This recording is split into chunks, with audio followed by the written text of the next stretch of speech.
Hello दोस्तों, मेरा नाम है धर्मराज कुमार और मैं आप सभी का स्वागत करता हूं हमारे इस चैनल लेट्स क्रैक बीएसईबी पे, जहां हम लोग आज पढ़ने वाले हैं Bihar board class 10th science के बायोलॉजी का चैप्टर नंबर 1, जिसका नाम है जैव प्रक्रम पोषण। शुरू करेंगे हम लोग जैव प्रक्रम पोषण। सबसे पहले हम लोग जानेंगे जैव प्रक्रम के बारे में।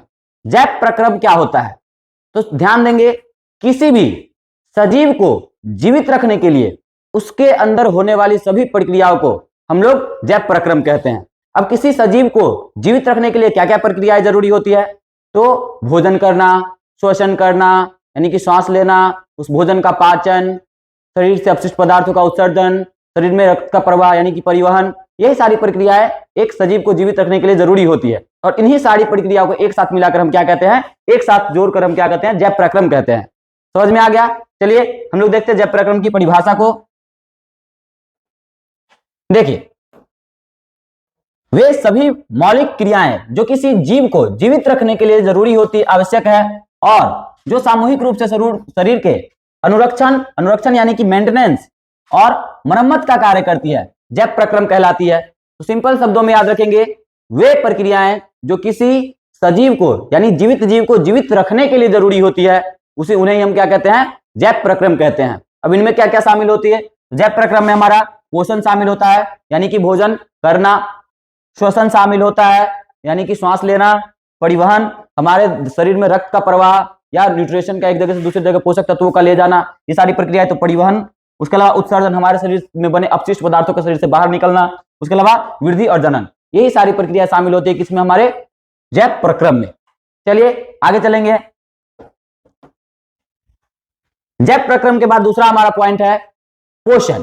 पोषण किसको कहते हैं?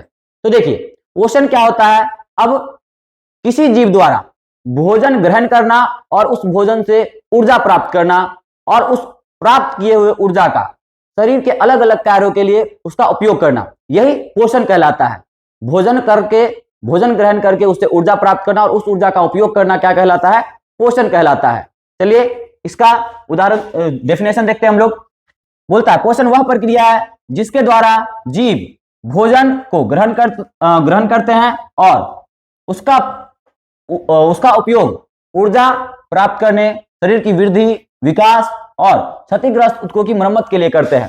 तो शरीर ऊर्जा का उपयोग किसके लिए करता है, तो हमारे शरीर की वृद्धि के लिए करता है, ग्रोथ के लिए करता है। उसके अलावा हमारे शरीर में टूटे फूटे अंग जो भी होते हैं उसके मरम्मत के लिए करता है। उसके अलावा हम लोग जो दैनिक जीवन में कार्य करते हैं उसमें उस ऊर्जा का उपयोग होता है। तो याद रखेंगे, पोषण किसको कहते हैं, तो पोषण हम लोग कहते हैं भोजन द्वारा ग्रहण ऊर्जा का उपयोग करना ही क्या कहलाता है, पोषण कहलाता है।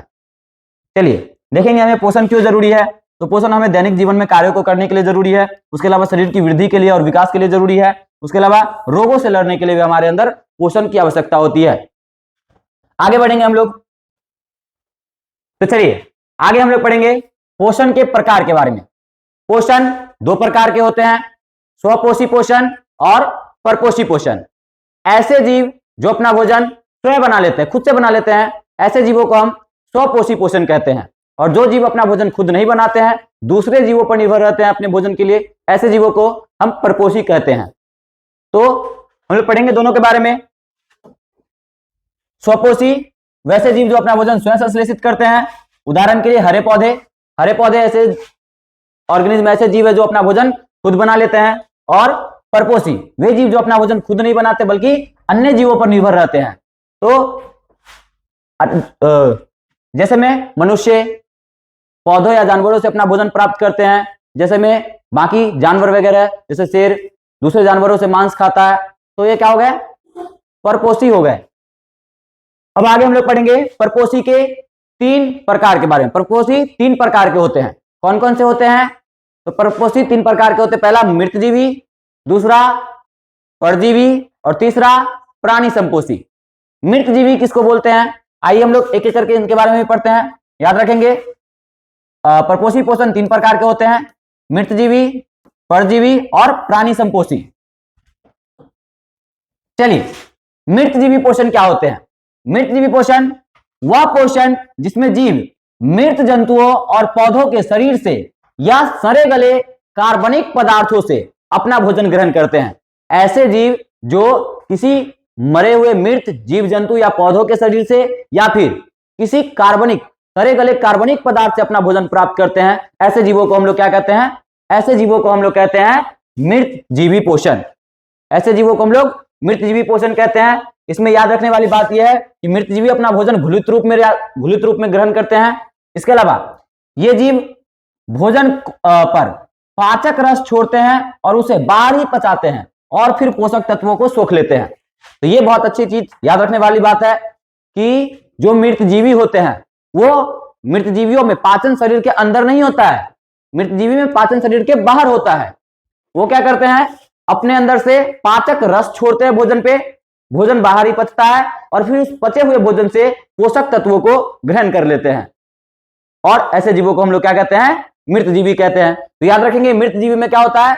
पाचन शरीर के बाहर होता है, भोजन का पाचन शरीर के बाहर होता है, शरीर के अंदर मृतजीवी में पाचन नहीं होता है। इसके अलावा मृतजीवियों को अपघटक कहा जाता है।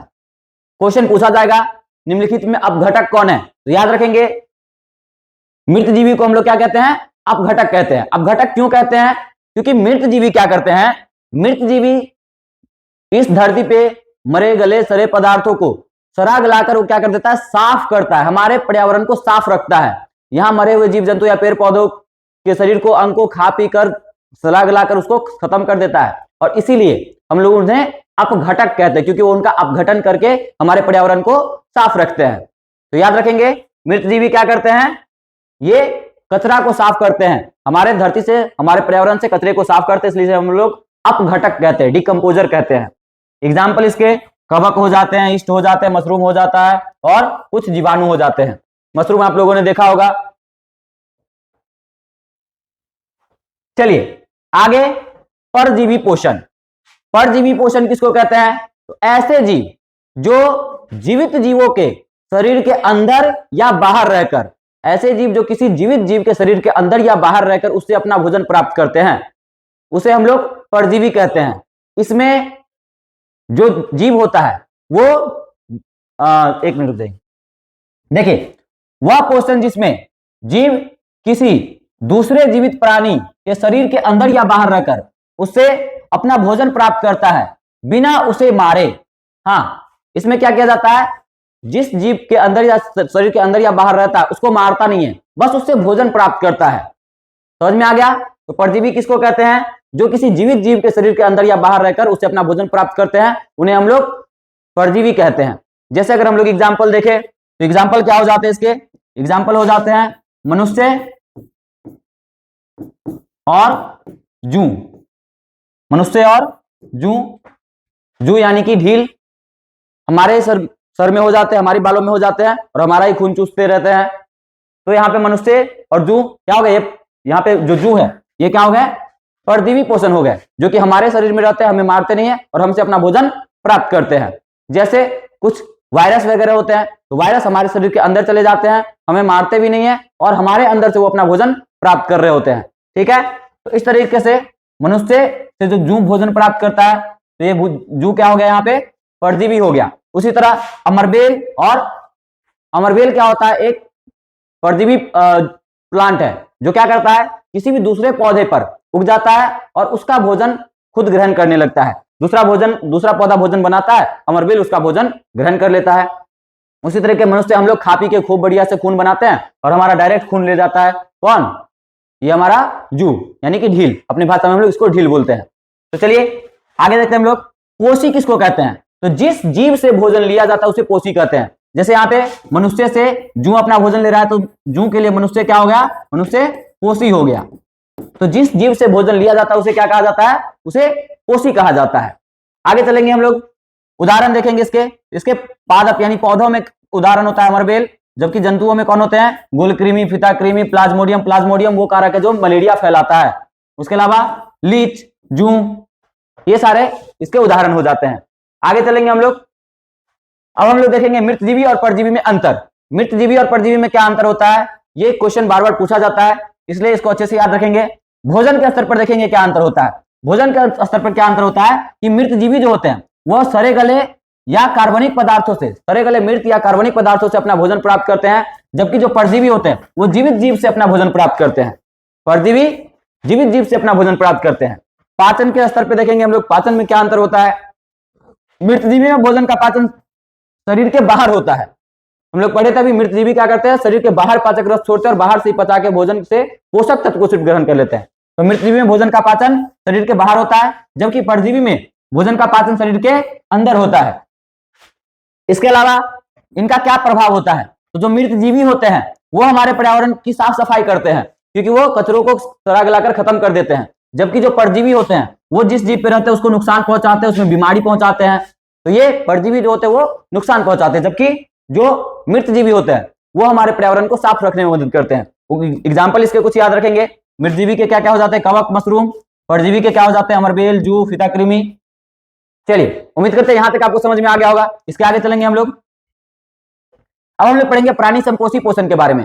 प्राणी संपोषी पोषण किसको बोलते हैं, तो ऐसे जीव जो भोजन को ग्रहण करते हैं, फिर अंदर पचाते हैं, फिर उसका अवशोषण करते हैं और फिर उसको शरीर से बाहर निकाल देते हैं।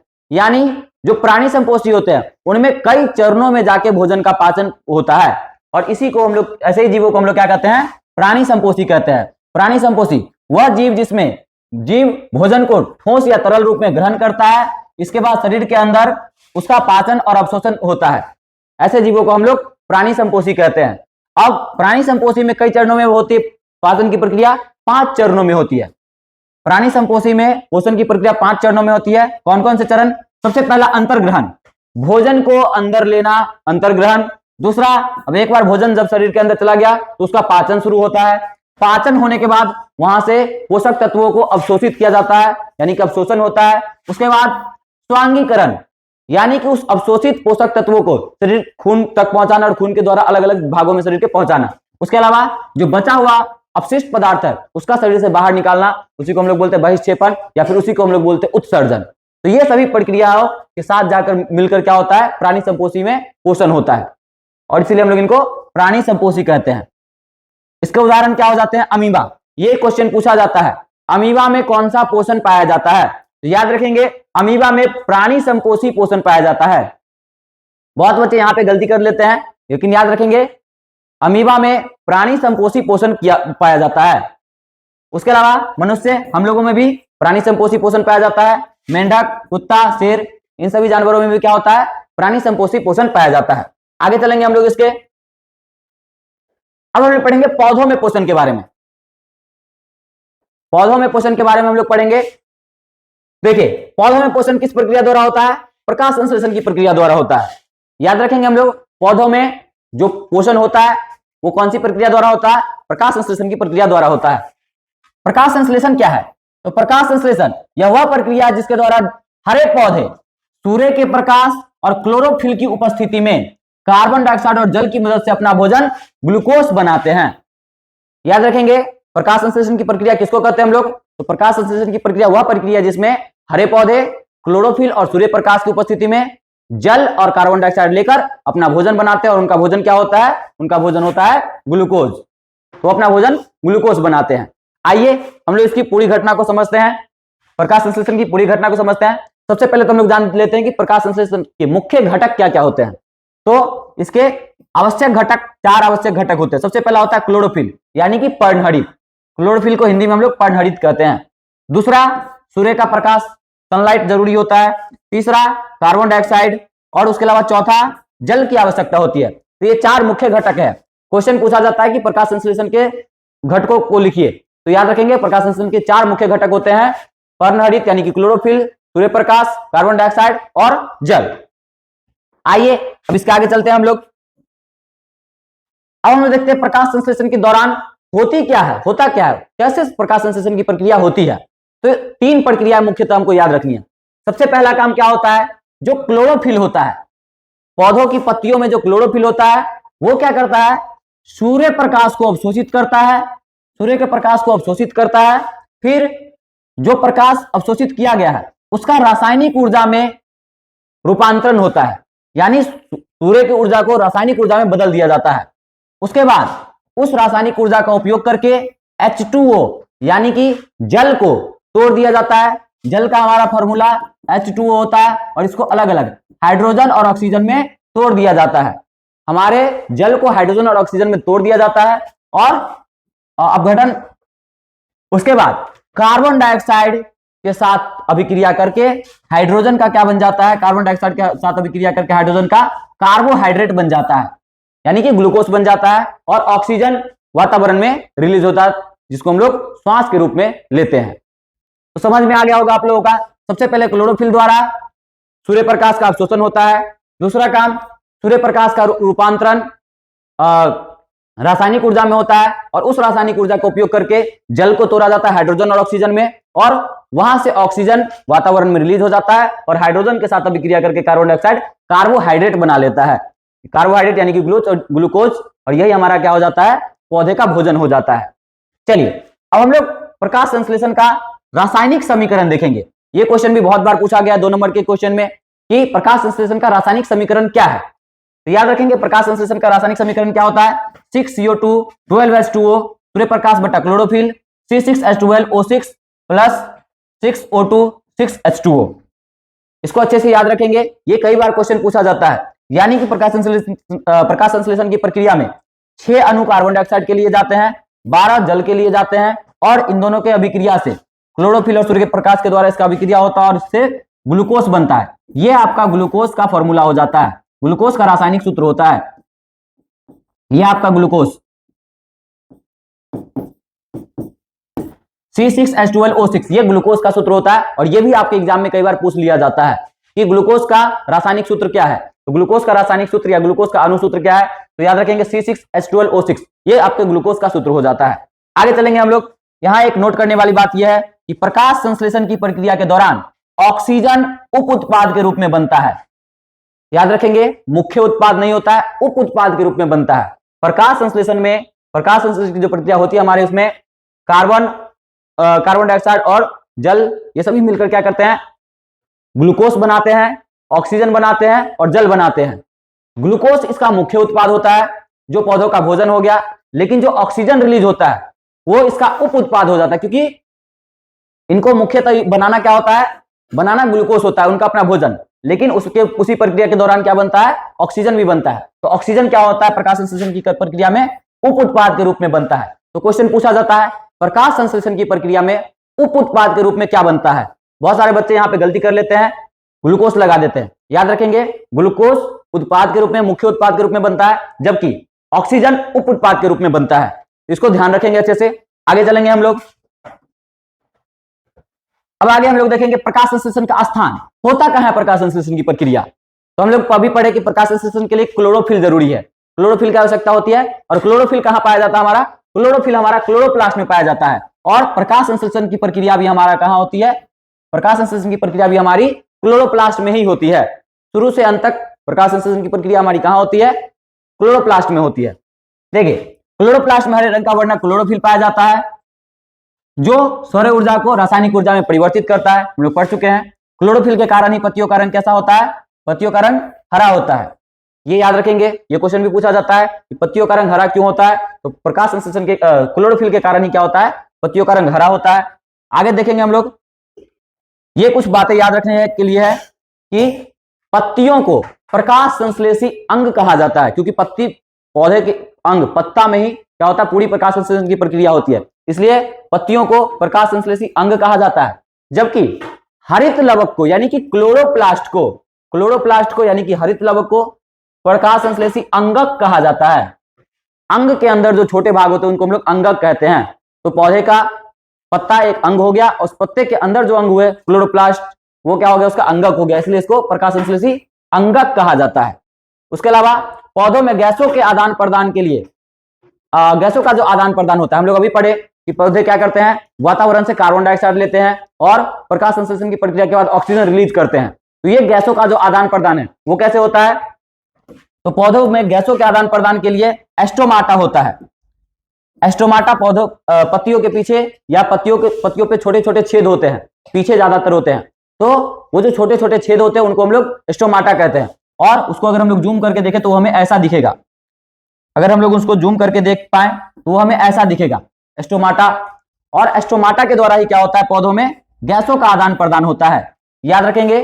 तो एस्टोमाटा तो जगह हो गया जहां से गैसों का आदान प्रदान होता है, लेकिन गैसों का आदान प्रदान किस प्रक्रिया द्वारा होता है, अगर ये पूछ दिया जाए तो याद रखेंगे गैसों का आदान प्रदान किस प्रक्रिया द्वारा होता है, विसरण की प्रक्रिया द्वारा गैसों का आदान प्रदान होता है। तो पौधों में गैसों का आदान प्रदान स्टोमाटा से होता है, लेकिन किस प्रक्रिया द्वारा होता है? तो विसरण की प्रक्रिया द्वारा गैसों का आदान प्रदान होता है। चलेंगे इसके आगे हम लोग, प्रकाश संश्लेषण यहाँ पे हमारा खत्म हो जाता है। आगे अब हम लोग पढ़ेंगे अमीबा में पोषण के बारे में। सबसे पहले हम लोग देखते हैं अमीबा क्या है।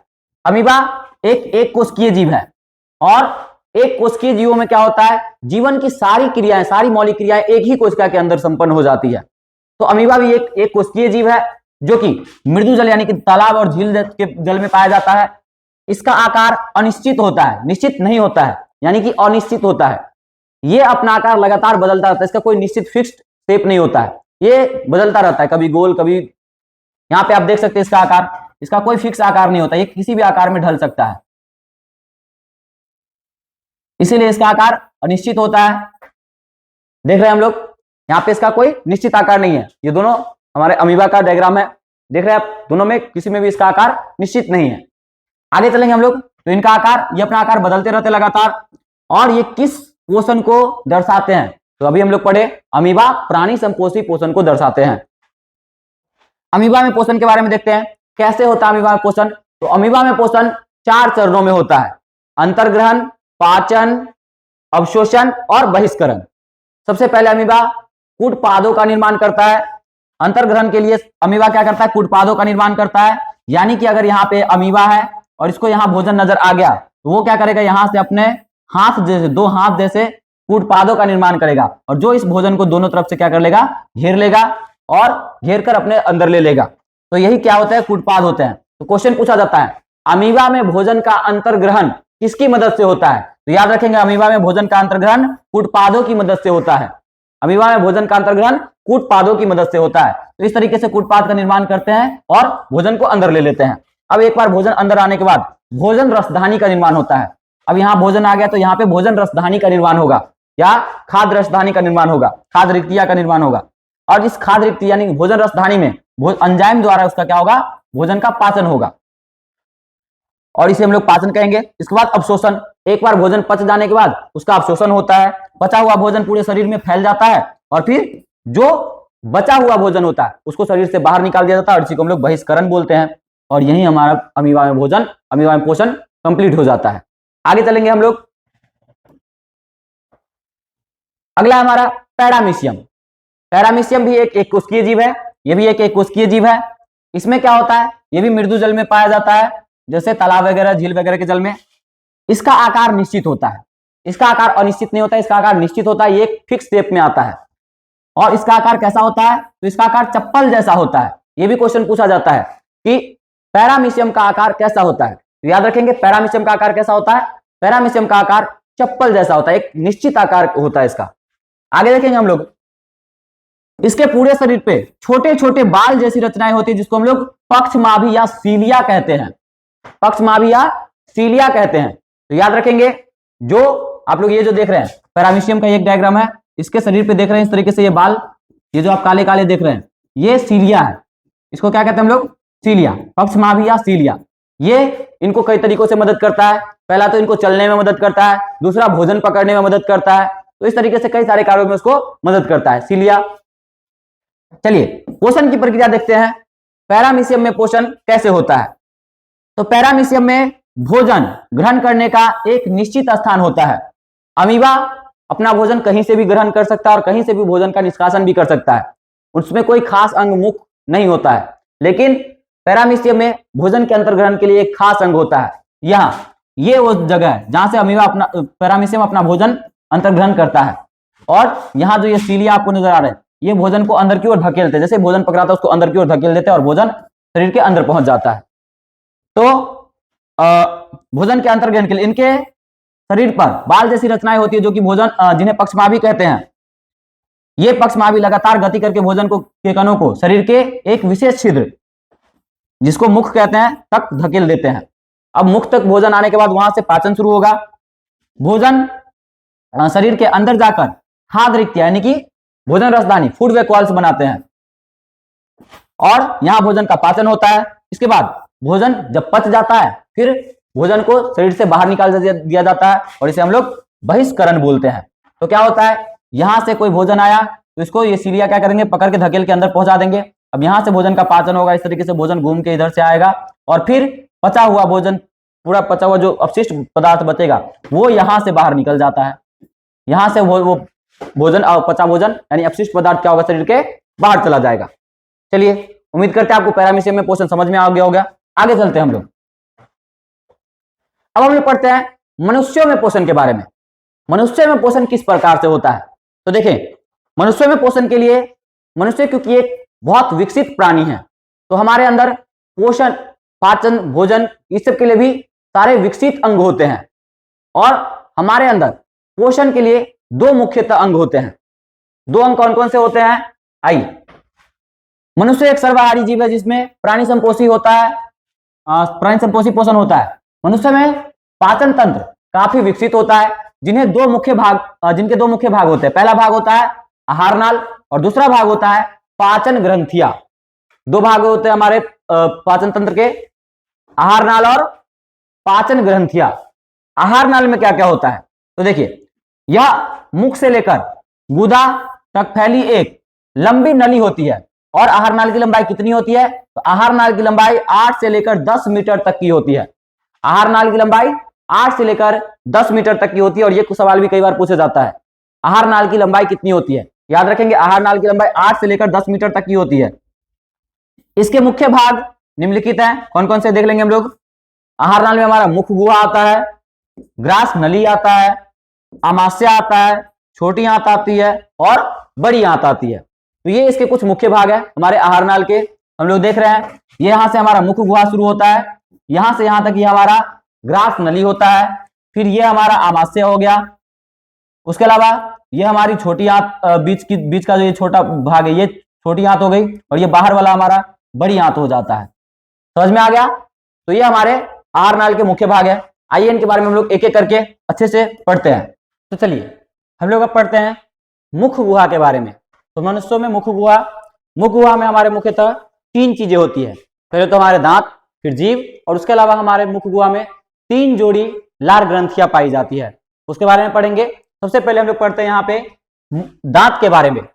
हमारे मुख में जो दांत होते हैं, तो दांत का क्या काम होता है हमारे मुख गुहा में, तो दांत का काम होता है हमारे मुख गुहा में भोजन को काटना, पीसना, काट पीस कर बिल्कुल महीन कर देना।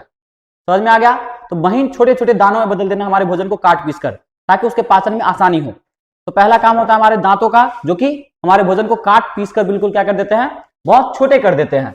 आइए पढ़ते हैं हम लोग दांत के बारे में। हमारे अंदर मनुष्यों में 4 प्रकार के दांत पाए जाते हैं। मनुष्य में 4 प्रकार के दांत पाए जाते हैं। कौन कौन से, पहला होता है कृंतक, दूसरा होता है रदनक, तीसरा होता है अर्धचौर्णक और चौथा होता है चवर्णक। कृंतक किसको बोलते हैं, तो कृंतक का काम क्या होता है, कृंतक आगे वाले दांत होते हैं जो कि काफी शार्प होते हैं, यानी कि काफी धारदार होते हैं, जो कि काटने का काम करते हैं, भोजन को काटने का काम करते हैं। तो आगे हम लोगों को ये जो आपको दांत दिख रहे हैं, ये आगे वाले जो दांत दिख रहे हैं, ये जो 4 दांत दिख रहे हैं आपको, ये 4 दांत आपको आगे वाले, ये हमारे अंदर शरीर में, हमारे मुख गुहा में भोजन को काटने का काम करते हैं। इनका काम भोजन को काटना होता है। समझ में आ गया। तो ये हमारे मुख गुहा में भोजन को काटने का काम करते हैं। तो आगे के जो 4 दांत दोनों तरफ होते हैं, वो भोजन को काटने का काम करते हैं। दूसरा, और इन्हें हम लोग कृंतक या कुतर्णक कहते हैं, कतर्णक कहते हैं। दूसरा होता है रदनक। रदनक का काम क्या होता है, तो हमारे मुख गुहा में उसके बाद, कृंतक के बाद, काटने वाले दांतों के बाद जो दांत आता है, ये जो दांत होता है, ये एक नुकीला दांत होगा। आप लोग अपने हाथों से ऐसे देखेगा, ये आपको नुकीला दांत नजर आएगा। ये बाकी जानवरों में भी होता है। ये चीर फाड़ करने का काम करता है, ये भोजन को चीर फाड़ करने का काम करता है, और इसलिए इसे हम लोग रदनक बोलते हैं। रदनक ये मांसाहारी जीवों में या फिर मांसाहारियों में बहुत ज्यादा विकसित होता है, क्योंकि मांसाहारी को मांस को, जीव जंतुओं के शरीर के मांस को उनको खाना पड़ता है, मांस को चीरना फाड़ना पड़ता है। तो ये उसमें बहुत ज्यादा विकसित होता है, क्योंकि जिस संख्या ज्यादा उपयोग होता है वो बहुत उतना ही ज्यादा विकसित हो जाता है। तो मांसाहारियों में रदनक दांत जो होता है वो बहुत ज्यादा विकसित होता है। उसके अलावा हमारे अंदर अर्धचवर्णक होता है। अर्धचवर्णक इस रदनक के पीछे वाले ये 2 दांत होते हैं, जो कि भोजन को आधा चबाते हैं, और फिर हमारे अंत में चवर्णक होते हैं। सबसे पीछे 3 दांत चवर्णक होते हैं, जो भोजन को पूरी तरीके से चबाते हैं, पीस कर बहुत महीन बना देते हैं। तो याद रखेंगे हमारे अंदर 4 तरह के दांत होते हैं, कृंतक, रदनक, अर्धचौड़नक और चौड़नक। अब कुछ नोट करने वाली बात हमारे लिए यह है कि दंत सूत्र, दंत सूत्र क्या होता है? दंत सूत्र होता है 2 1 2 1 2 3, 2 1 2 3 बट्टा 2 1 2 3। अब इसका क्या मतलब हुआ? तो किसी मनुष्य में कुल मिला के 32 दांत होते हैं, 16 ऊपर 16 नीचे। अब उस 16 में से भी क्या होते हैं? 8 दांत इधर होते हैं, बीच से अगर हम लोग इसको डिवाइड कर दें तो 8 दांत इधर होते हैं, 8 दांत इधर होते हैं। अब अगर हम लोग देखें तो यहां जो आपको दंत सूत्र दिया गया उसमें पहला है 2, ये 2 क्या होते हैं? ये कुतर्नक होते हैं। तो अगर हम लोग इस 8 दांत की एक साइड देखें तो ये पहले 2 दांत आपके क्या होते हैं? कुतर्नक होते हैं, दांत काटने वाले भोजन को। उसके बाद आपका 1, उसमें सूत्र में हमारा क्या, 2 के बाद 1, तो ये 1 दांत आपका क्या होता है? ये 1 दांत आपका चीरने फाड़ने के लिए यानी रदनक होता है। उसके बाद आपका फिर से आता है 2, जो कि 2 अर्धचौड़नक होते हैं, ये 2 दांत आपके अर्धचौड़नक होते हैं। और फिर आता है आपका 3, जो कि 3 चौवर्णक दांत होते हैं। नीचे भी आपका यही है, 2 आपके कुतर्नक होते हैं, फिर आपका 1 माफ कीजिएगा, 2 आपके कुतर्नक होते हैं, फिर 1 रदनक होता है, फिर 2 अर्धचौड़नक होता है और 3 आपके चौवर्णक होते हैं। तो ये आपको ये फॉर्मूला याद रख लेना है, दंत सूत्र 2 1 2 3 बट्टा 2 1 2 3। अब किसी वयस्क मनुष्य में 32 दांत होते हैं, ये तो आप लोग को पता होगा। इसके बाद ये बहुत जरूरी चीज याद रखना है, इनामेल। इनामेल दांतों के बाहर का सबसे बाहरी परत होता है, उजले कलर का परत होता है, जो कि बहुत ही शरीर का सबसे हार्डेस्ट पदार्थ होता है, सबसे कठोर पदार्थ होता है। हमारे एक मनुष्य के शरीर में सबसे कठोर पदार्थ जो होता है वो इनामेल ही होता है, दांतों का बाहरी परत। तो यह दांतों का ऊपरी परत होता है, यह शरीर का सबसे कठोर पदार्थ होता है। समझ में आ गया? तो क्वेश्चन पूछा जाएगा मनुष्य के शरीर का सबसे कठोर पदार्थ क्या होता है? तो क्या होता है? इनामेल होता है, जो कि दांतों का बाहरी परत होता है। या फिर क्वेश्चन पूछा जाएगा कि दांतों का ऊपरी परत क्या होता है? तो याद रखेंगे दांतों का ऊपरी परत क्या होता है? इनामेल होता है। आगे चलेंगे हम लोग, दंत अस्थिक्षय। दंत अस्थिक्षय क्या होता है? तो हम लोग कभी कभी क्या करते हैं, मीठा खा के, रसगुल्ले खा के, चॉकलेट खा के, अगर हम लोग अपने मुंह को साफ ना करें, कुल्ला ना करें, तो वो उस भोजन के, उस चॉकलेट के जो उसमें जो मीठा होता है वो क्या करता है? देखो, जब हम मीठा खाते हैं तो बैक्टीरिया उसे अम्ल में बदलकर उसमें अम्ल में बदल देते हैं, जिससे इनामेल नरम हो जाता है और दांतों में छिद्र हो जाते हैं। तो अगर हम लोग कुछ मीठा खाकर उसको छोड़ दे, धोए नहीं, वहां बैक्टीरिया पनपता है, वो बैक्टीरिया क्या करता है? उस पर काम करता है और वो हमारे इनामेल को क्या कर देता है? इनामेल को नरम कर देता है। जो इनामेल हमारे शरीर का सबसे हार्डेस्ट पदार्थ होता है उसको वो नरम कर देता है और हमारे दांतों में छेद कर देता है और इससे हमारे दांत खराब होने लगते हैं। इसी को हम लोग दंत अस्थिक्षय बोलते हैं। तो याद रखेंगे दंत अस्थिक्षय के बारे में, ये भी आपके सवाल में पूछा जाता है बिहार बोर्ड में क्वेश्चन में। आइए आगे पढ़ेंगे हम लोग, जीभ। अब मुख गुहा में जीभ का काम क्या होता है? तो जीभ मुख गुहा के फर्श पर स्थित एक मांसल और लचीला अंग है। यह केवल स्वाद नहीं बताता बल्कि पाचन में भी बहुत भूमिका निभाता है। पाचन में क्या भूमिका निभाता है? तो पहला तो ये भोजन को लार के साथ मिलाता है, घोटने में मदद करता है, तो इस तरह की कई सारे कार्य करते हैं। अब हम लोग पढ़ते हैं जीभ की संरचना के बारे में। जीभ कैसा होता है? तो जीभ की ऊपरी सतह पर कई छोटी छोटी दानेदार उभार होते हैं और इन्हीं उभारों को हम लोग क्या कहते हैं? स्वाद कलिया कहते हैं। तो जीभ के हम लोग अगर जीभ अपना निकाल कर देखें, उस पर हम लोग अगर उंगली चला कर देखें तो हमको उस पर रफनेस नजर आएगा, छोटे छोटे दाने नजर आएंगे और वो दाने क्या होते हैं? वो दाने स्वाद कलिया होते हैं। और ये स्वाद कलिया क्या होते हैं? हमें अलग अलग प्रकार के भोजन का स्वाद बताते हैं। ये स्वाद कलिया भोजन के विभिन्न स्वादों को हमें ज्ञान कराते हैं।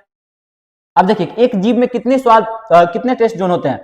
3 टेस्ट जोन है, तीन स्वाद, जीभ के अलग अलग स्वाद भाग, अलग अलग जीभ के अलग अलग भाग हमारे लिए अलग अलग स्वादों को बताते हैं।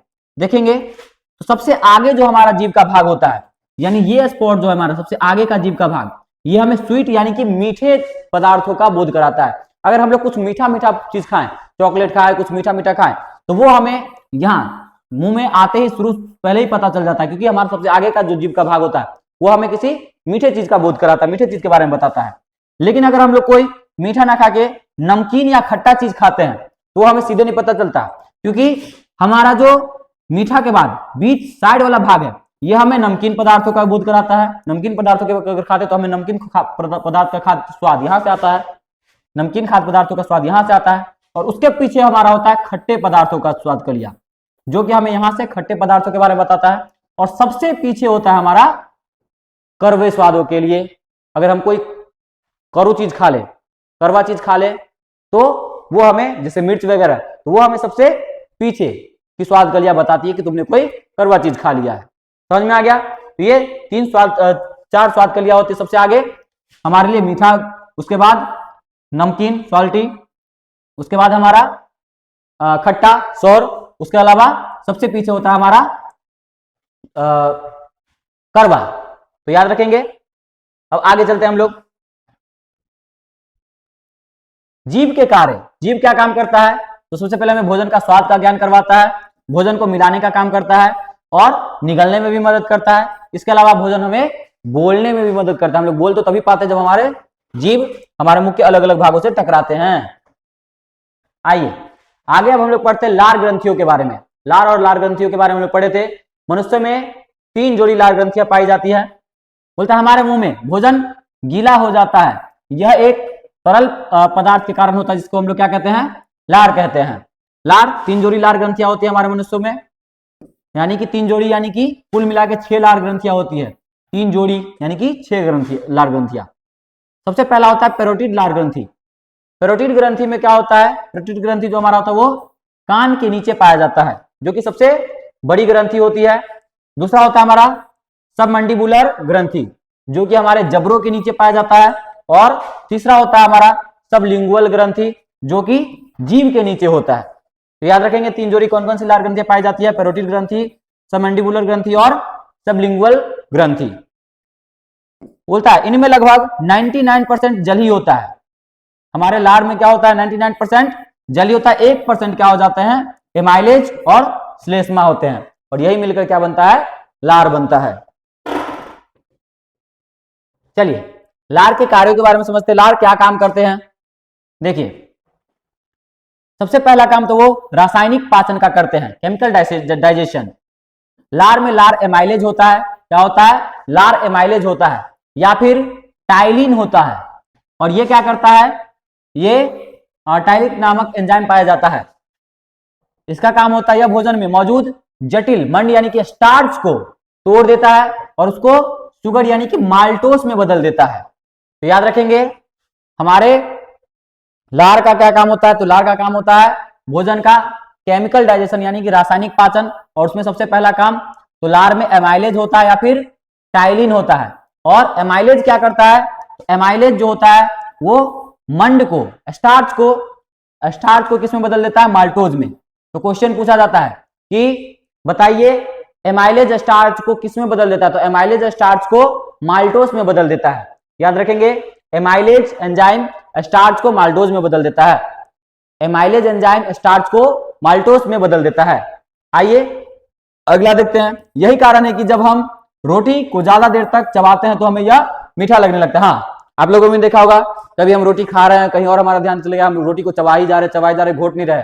अगर हम लोग लंबे समय तक उसको चबाते हैं तो क्या लगने लगता है? हमें मीठा लगने लगता है। अगर हम रोटी को या चावल को ज्यादा देर तक चबाते हैं तो क्या होने लगता है? हमें मीठा लगने लगता है। क्यों मीठा लगने लगता है?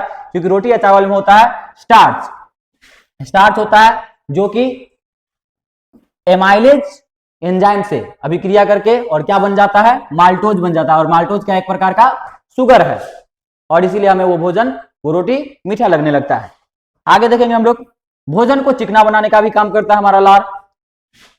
लार भोजन को गीला कर चिपचिपा बना देता है, और जिससे इसे भोजन नली में से निकलना आसान हो जाता है। यानी कि ग्रास नली जो हमारे अंदर होती है उसे भोजन का जाना आसान हो जाता है। गीला होने के बाद फिसल के वो आराम से अंदर पहुंच जाता है। उसके अलावा सफाई और सुरक्षा। लार में हमारे अंदर जो लार होता है उसमें लाइसोजाइम होता है। लाइसोजाइम नामक एक एंजाइम होता है। उसका काम क्या है? तो वो हमारे भोजन में आए हुए बैक्टीरिया को, जीवाणुओं को क्या कर देता है? मारकर खत्म कर देता है। तो याद रखेंगे हमारे लार में लाइसोजाइम होता है, जो कि हमारे अंदर माइक्रो सूक्ष्म जीवों को, हमारे भोजन में जो सूक्ष्म जीव होते हैं, छोटे छोटे बैक्टीरिया वगैरह होते हैं, उसको मारकर खत्म कर देता है ताकि हमारे शरीर के अंदर कोई बैक्टीरिया ना जाए। चलिए आगे देखेंगे हम लोग। अब मुख गुहा के बाद, मुख गुहा का काम हमारा हो गया। मुख गुहा के बाद दूसरा जो हमारा शुरू होता है वो होता है हमारा ग्रास नली। यहां से यहां तक का जो हमारा भाग होता है वो होता है हमारा ग्रास नली। अब ग्रास नली में क्या होता है, तो ग्रास नली मुख गुहा से लार से सना हुआ भोजन, अब एक बार भोजन लार में सल गया तो उसको हम लोग भोजन नहीं बोलते हैं, हम लोग उसको बोलस बोलते हैं। और ये कहां पहुंचता है, ग्रास नली में पहुंचता है। इसमें कोई पाचन नहीं होता है, यानी कि भोजन यहां से एक बार यहां निकला गया तो यहां से यहां तक भोजन का कोई पाचन नहीं होता है, ये सिर्फ यहां से यहां तक आता है। ग्रास नली बस भोजन को मुख गुहा से लेकर आमाशय तक पहुंचाने का एक रास्ता है, और इसको मुख गुहा से भोजन आमाशय तक पहुंचाने के लिए जो ग्रास नली होता है उसमें एक प्रक्रिया होती है जिसको हम लोग बोलते हैं क्रमांकुचन। क्रमांकुचन की एक प्रक्रिया होती है, यानी कि वो क्या हो रहा होता है, जो हमारा ग्रास नली होता है वो एक जगह पचकता है, एक जगह फूलता है, एक जगह पचकता है, एक जगह फूलता है, और इस तरीके से भोजन वो नीचे की ओर खसकाते चलता है। समझ में आ गया। और इसी प्रक्रिया को हम लोग क्या बोलते हैं, क्रमांकुचन। क्रमांकुचन तो याद रखेंगे, ग्रास नली की दीवारों में क्रमांकुचन होता है की गति होती है, जिससे भोजन नीचे की ओर आमाशय में धकेल दिया जाता है। तो आमाशय तक पहुंचाने के लिए कौन सी प्रक्रिया होती है, क्रमांकुचन की प्रक्रिया होती है। आगे जब भोजन आमाशय में पहुंच गया तो आमाशय में इसकी क्या प्रक्रिया होती है, आमाशय में भोजन, चलिए आमाशय के बारे में जानते हैं। यह एक पेशीय थैली है जहां भोजन लगभग 3 से 4 घंटे रहता है। आमाशय की दीवार में जठर ग्रंथियां होती है जो जठर रस का स्राव करती है, और इसके मुख्य क्या क्या घटक इसके बारे में भी हम लोग जानेंगे। तो पहले तो ये याद रखेंगे, आमाशय में भोजन कितनी देर तक रहती है, 3 से 4 घंटे भोजन आमाशय में रुकती है। और आमाशय की दीवार में कुछ जठर ग्रंथियां होती है, बहुत सारी जठर ग्रंथियां होती है जो कि जठर रस का स्राव करती है। और जठर रस में क्या क्या होता है, तो जठर रस में हाइड्रोक्लोरिक अम्ल होता है, HCl होता है, पेप्सिन होता है, इसके अलावा म्यूकस होता है।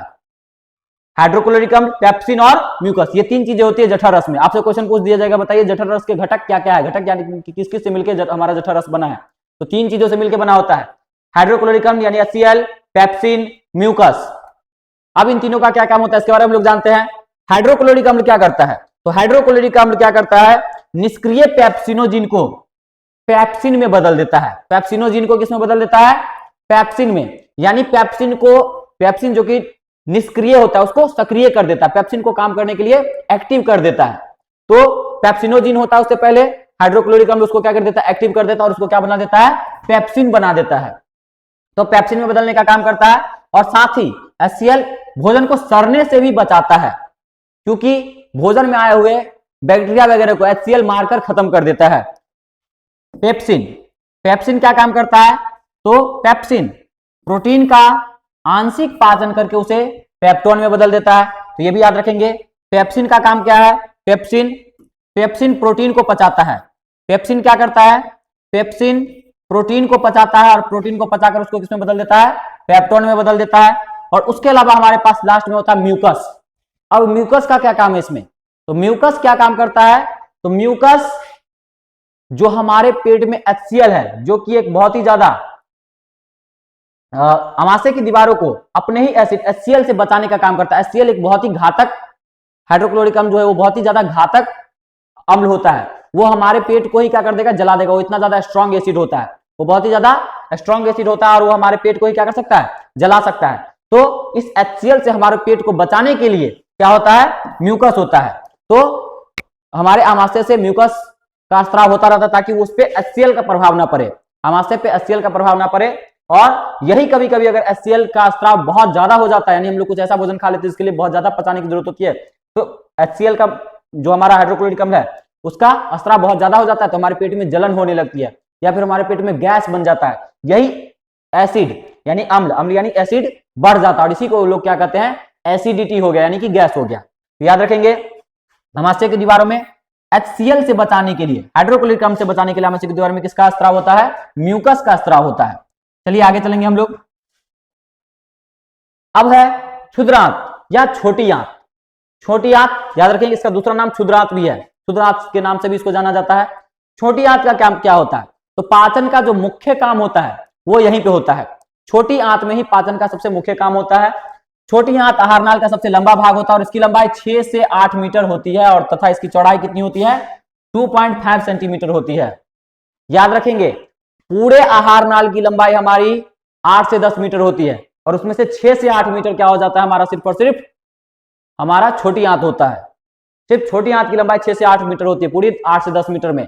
पूरे आहार नाल की लंबाई 8 से 10 मीटर, उसमें से 6 से 8 मीटर छोटी आंत, और छोटी आंत में पाचन अंतिम पाचन होता है, पाचन की प्रक्रिया पूर्ण होती है। तो क्वेश्चन ये भी पूछा जाएगा कि पाचन की प्रक्रिया पूर्ण कहां होती है, तो छोटी आंत में पाचन की प्रक्रिया पूरी हो जाती है। यहाँ दो महत्वपूर्ण स्राव आकर मिलते हैं। छोटी आंत में कहां कहां का स्राव आकर मिलता है, तो सबसे पहले यकृत का स्राव आकर मिलता है। यकृत से किसका स्राव होता है, पित्त का। यकृत से किसका स्राव होता है, पित्त का, जिसको बाइल बोलते हैं, बाइल जूस। उसके अलावा अग्नाशय का स्राव आता है, और अग्नाशय से किसका स्राव होता है, तो अग्नाशय से अग्नाशय रस का स्राव होता है। अग्नाशय से किसका स्राव होता है, अग्नाशय से अग्नाशय रस का स्राव होता है। आइए यकृत के बारे में जानते हैं। यकृत से जो पित्त का स्राव होता है उसका क्या काम होता है, तो पित्त रस भोजन के माध्यम को क्षारीय बनाता है। अभी हम लोग देखे, अभी हमारा भोजन कहां से आया है, आमाशय से आया, और आमाशय में क्या था, हाइड्रोक्लोरिक अम्ल था, जहां भोजन अम्लीय बन गया। अब उस अम्लीय भोजन का पाचन करना मुश्किल है, और इसीलिए जैसे ही हमारा भोजन छोटी आंत में आता है उसमें क्या किया जाता है, पित्त मिलाया जाता है, और पित्त क्या होता है, क्षारीय होता है, जो उस भोजन को क्षारीय बना देता है। और क्षारीय बनने के बाद वहां क्या होता है, वसा का पायसीकरण होता है, यानी कि वसा का पाचन होता है। वसा की बड़ी बूंदों को क्या किया जाता है, यानी बड़े बड़े टुकड़ों को उसको छोटे छोटे बहुत महीन महीन टुकड़ों में बदल दिया जाता है। तो याद रखेंगे, पित्त क्या काम करता है, तो पित्त भोजन को, जो हमारा आमाशय से जो भोजन आता है उसको क्षारीय बनाता है। और इससे क्या होता, ये क्यों जरूरी होता है, क्योंकि अभी हमारा आमाशय से जो भोजन है वो अम्लीय था, हाइड्रोक्लोरिक अम्ल के कारण अम्लीय था, तो उसको क्षारीय बनाने का काम क्या करता है, पित्त करता है। उसके अलावा हमारे यहाँ पे आता है अग्नाशय। अग्नाशय क्या काम करता है, अग्नाशय से जो अग्नाशय रस आता है वो, इसमें भी निम्नलिखित कई तरह के एंजाइम होते हैं। अग्नाशय रस में 3 एंजाइम होते हैं, ट्रिप्सिन, लाइपेज और एमाइलेज। ट्रिप्सिन का काम क्या क्या होता है, तो ट्रिप्सिन प्रोटीन का पाचन करता है। लाइपेज का काम क्या होता है, लाइपेज वसा का पाचन करता है। और एमाइलेज का काम क्या है, एमाइलेज कार्बोहाइड्रेट का पाचन करता है। ये अच्छे से याद रख लीजिएगा, ये आपके क्वेश्चन में आएगा ही आएगा। ट्रिप्सिन प्रोटीन का पाचन करता है, लाइपेज वसा का पाचन करता है, और एमाइलेज कार्बोहाइड्रेट का पाचन करता है। कार्बोहाइड्रेट का पाचन हमारे मुख से ही शुरू हो जाता है, याद रखेंगे। कार्बोहाइड्रेट का पाचन हमारे मुख से, जब हम लोग भोजन खाना शुरू करते हैं वहीं पे एमाइलेज उस पे काम करता है और कार्बोहाइड्रेट को माल्टोस में बदल देता है। तो क्वेश्चन पूछा जाता है, कार्बोहाइड्रेट का पाचन कहां से शुरू होता है, तो कार्बोहाइड्रेट का पाचन हमारे मुख से ही शुरू हो जाता है। उसके अलावा हमारे प्रोटीन का पाचन कहां होता है, तो प्रोटीन का पाचन हम लोग देख रहे हैं छोटी आंत में ट्रिप्सिन के द्वारा होता है। छोटी आंत में ट्रिप्सिन के द्वारा हमारे प्रोटीन का पाचन होता है, और एमाइलेज के द्वारा किसका पाचन होता है, कार्बोहाइड्रेट का पाचन होता है। चलिए, लाइपेज के द्वारा वसा का पाचन होता है। अब उसके बाद क्या होता है, एक बार यहां पाचन खत्म हो गया, फिर अवशोषण का काम होता है। एब्जॉर्प्शन का काम, छोटी आंत की दीवारों पर उंगली जैसी रचनाएं होती है, उंगली जैसी रचनाएं होती है, और इस उंगली जैसी रचनाओं को हम लोग विली बोलते हैं। विली बोलते हैं, संरचनाएं होती है जिन्हें विली बोला जाता है। और ये पचे हुए भोजन को क्या करते हैं, सोख कर रक्त में पहुंचा देते हैं, यानी पोषक तत्वों को लेकर उसको ब्लड में डाल देते हैं, और ब्लड वहां से क्या करता है, पूरे शरीर में पहुंचा देता है। छोटी आंत तीन भागों में विभाजित होता है। कौन कौन से, छोटी आंत का जो सबसे पहला भाग होता है उसको हम लोग बोलते हैं ग्रहणी, और ग्रहणी सी के आकार का होता है। सब छोटी आंत का सबसे पहला भाग ग्रहणी, और ग्रहणी किसके आकार का होता है, सी के आकार का। दूसरा भाग होता है जेजुनम, जो कि मध्य भाग है, और तीसरा भाग होता है इलियम, और इलियम ही इसका सबसे बड़ा भाग होता है। जेजुनम और ग्रहणी कम ही होता है, सबसे ज्यादा जो भाग होता है वो इलियम होता है, और इलियम इसका लास्ट भाग है। आगे बढ़ेंगे हम लोग, बड़ी आंत की तरफ चलेंगे। बड़ी आंत बचे हुए बिना पचे भोजन से जल का अवशोषण यहां होता है, बड़ी आंत में होता है। शेष अपशिष्ट पदार्थ मल द्वारा शरीर के बाहर निकल जाते हैं। बड़ी आंत भी 2 भागों में बटा होता है, कोलन और रेक्टम। और कोलन तथा रेक्टम के जोड़ पर एक नली होती है, जिसको हम लोग क्या कहते हैं, सीकम कहते हैं। और इसके अलावा एक मुख्य पॉइंट आपको याद रखना है, हमारे शरीर में एक अंग होता है, इसी पे सीकम के सिरे पर एक अंग होता है, इसको हम लोग बोलते हैं अपेंडिक्स। और ये अपेंडिक्स क्या होता है, हमारे अंदर अवशेषी अंग होता है, यानी इसका कोई काम नहीं होता है। पहले हमारे अंदर इसका काम होता था, लेकिन इसका काम अब हमारे अंदर खत्म हो चुका है, लेकिन वो अंग अभी भी हमारे अंदर है, इसीलिए इसको अवशेषी अंग कहते हैं। यानी इसका काम है नहीं हमारे अंदर अभी, लेकिन ये अब अंग हमारे अंदर अभी भी है। चलिए, अब यहां हमारा ये चैप्टर खत्म हो जाता है। आपको ये चैप्टर कैसा लगा, आपको ये वीडियो कैसा लगा, जरूर बताइएगा। धन्यवाद। ऐसे ही हम लोग पढ़ते रहेंगे। Let's study, let's grow, let's crack DSCB। धन्यवाद।